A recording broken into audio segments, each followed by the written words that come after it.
Hi, it's time for another verb of the day.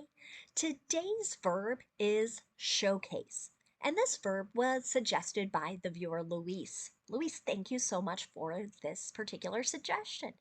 Now, let's review how we can use this verb. The verb showcase has one primary meaning or definition, and that is to exhibit or display something, and we're really trying to show something off in an attractive way or in some favorable way. For now, you should know that showcase is a regular verb. If you want to make the progressive form of this verb, you're going to drop the E on the end because we have a verb that ends in the pattern vowel consonant E. Then we'll add ing. That forms showcasing. The past tense and the participle form of our verb can be made by just adding the letter D since this verb ends in an E.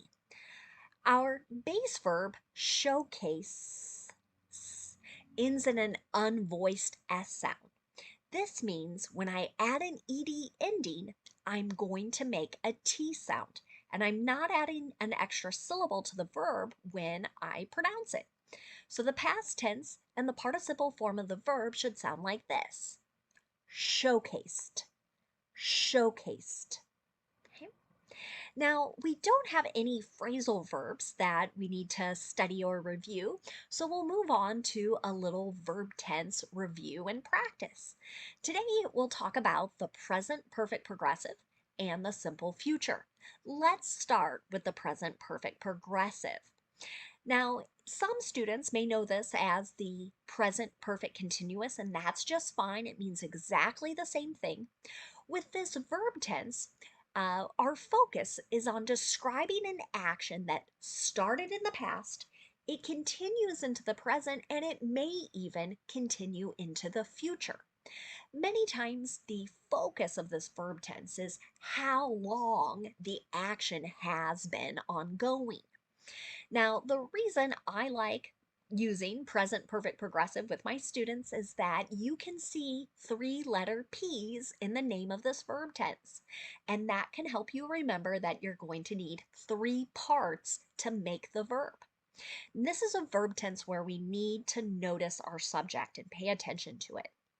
And that's because the first part of our verb is going to be the present form of have. And we have two forms of that verb in the present tense.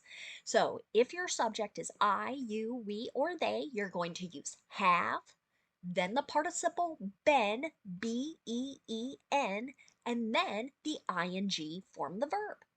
But if your subject is he, she, or it, then you'll use has been and the ing form the verb. Let's take a look at an example sentence.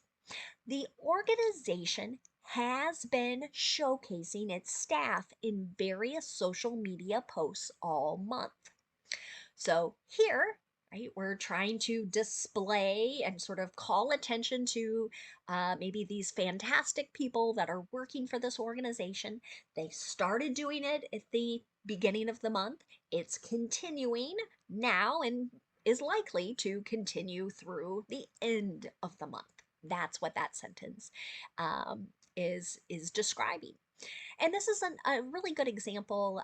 As I looked for real world examples of this verb, I saw it used a lot in connection to social media posts and trying to bring attention to a particular cause, maybe a new product, someone doing something great, right? The list can go on and on there. So now let's talk about making negative present perfect progressive sentences. Again, we have to pay attention to our subject here. And that's because, again, we'll be using either have or has, followed by not, then the participle been, and then the ing form of the verb. Here's another example. We want to get students excited about a career pathway that we haven't been showcasing at the high school level recently.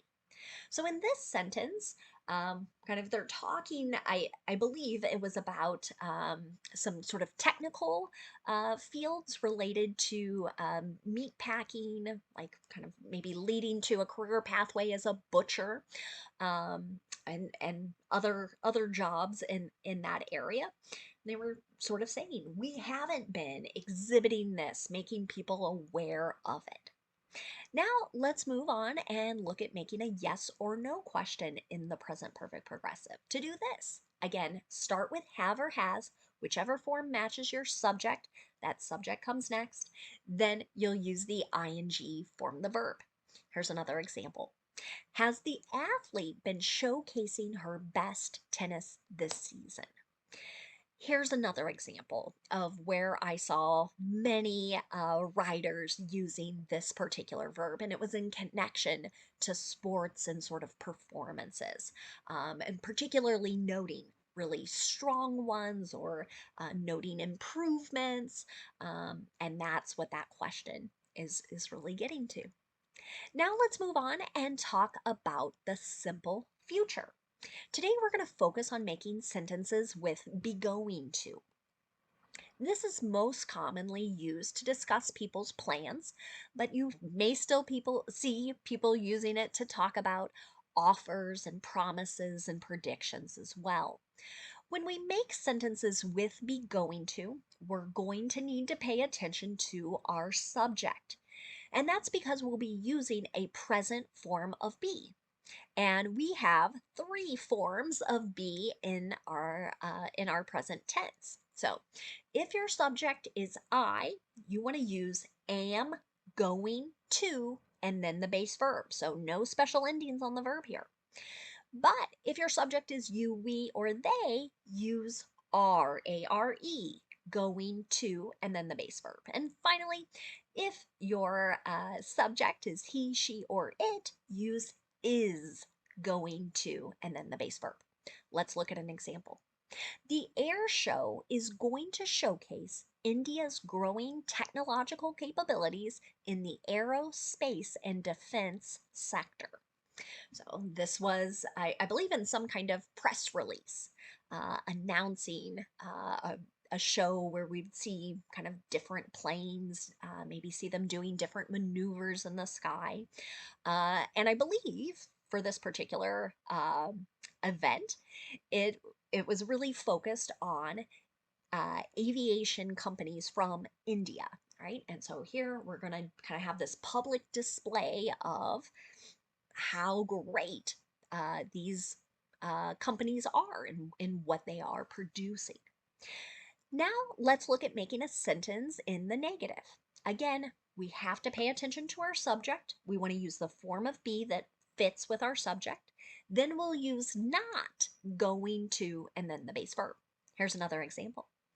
Those complicated projects with incredible results are not going to showcase themselves. You may need a personal website to articulate your work. So, this sentence came from an article where someone was really talking about how many professionals sort of need to sell themselves, which can feel uncomfortable. Might feel like you're bragging or not being very humble. Uh, but, right, they're saying like just because you've done good work doesn't mean other people will know about it, right? You need to display it. Finally, let's look at making a yes or no question in the simple future. To do this, start with a form of be, whatever form matches your subject, that comes next. Then you want to use going to and the base verb. Here's our last example. Are they going to showcase foods, dances, and music during the festival? Again, we kind of want to know, is this going to be on display? I believe this question I saw posted in social media asking about a particular cultural festival, which can be a great time for people to learn more or experience other cultures that they may not have a lot of experience with. Now we'll spend just a moment looking at, it's just one related word for us today. It's the noun form of our verb. So the noun showcase has the exact same spelling and the exact same pronunciation as our verb. When we talk about this word as a noun, though, we're generally referring to some type of like glass case that's used for displaying articles. You might see it in a store, in a museum, but again, it's that idea of we want to make a very attractive display to get people to look at. And maybe want to learn more or possibly buy something, whatever the case may be, right? Depending if we're in a store or in a museum. So, an example of this might be the gallery has purchased a number of new showcases to display the works of art. So, here maybe we're discussing an art gallery, and that might be another instance where we see both this noun and the verb used in connection, right? We're trying to make things look attractive to get people to engage with those works. Thanks again to Luis for suggesting today's verb. I thank you all for watching. Have a great day.